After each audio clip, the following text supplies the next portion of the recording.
Okay, girls, this is the the second part of the video of the lesson.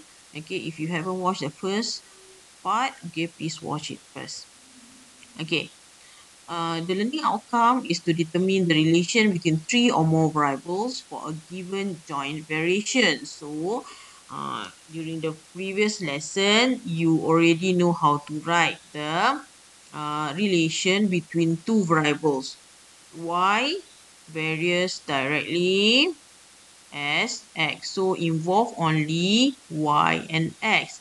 But what if you have three or more variables? Okay, for example, this example 9. Okay, write the relation using the symbol varies directly and in equation form for each of the following. So when you read the question, you must know that the question want you to write two answers. One is in the uh, one answer is using the symbol and one answer is in equation form. Okay, now let's look at example A.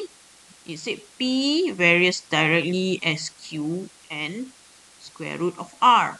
Okay, so for this question, you can see there are three variables P, Q, and R. P varies directly as Q and P also varies directly as square root of R. So to write it in the form of relation using symbol, you can join it together. It become P varies directly as Q and R. Okay, and then when you want to write it in equation form, you write it as equals to KQ square root R. Okay, so you just write the symbol equation and then add the constant as K. And then for question B, Y varies directly as the square of W cube of X. Okay, so read the question carefully. It says square of W. So Y varies directly as square of W is written as W square, and Y also varies directly as cube of X. So X cube. So the answer will be y varies directly as w square and x cube, and in the equation form is y equals to w's k w square x cube. Okay, and then for question C, the volume of prism varies directly as the area of cross section and its height.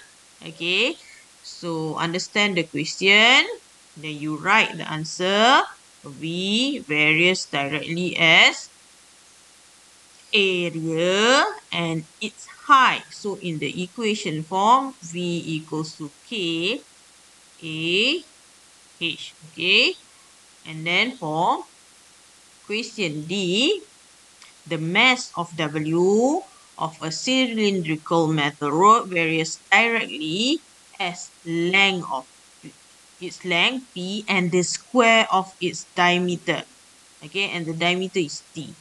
Okay, so you will write it as W varies directly as its length, that is P, and square of the diameter. So that's mean D square. So the equation is Y equals to K P D square. Okay, so that's how you write the relationship of the variables. Okay, three or more variables. So for this case, I use only step 1 and step 2. Step 1, write the relation using this sign. And step 2, write it in the equation form by adding the constant k here. Okay, see you in part 3.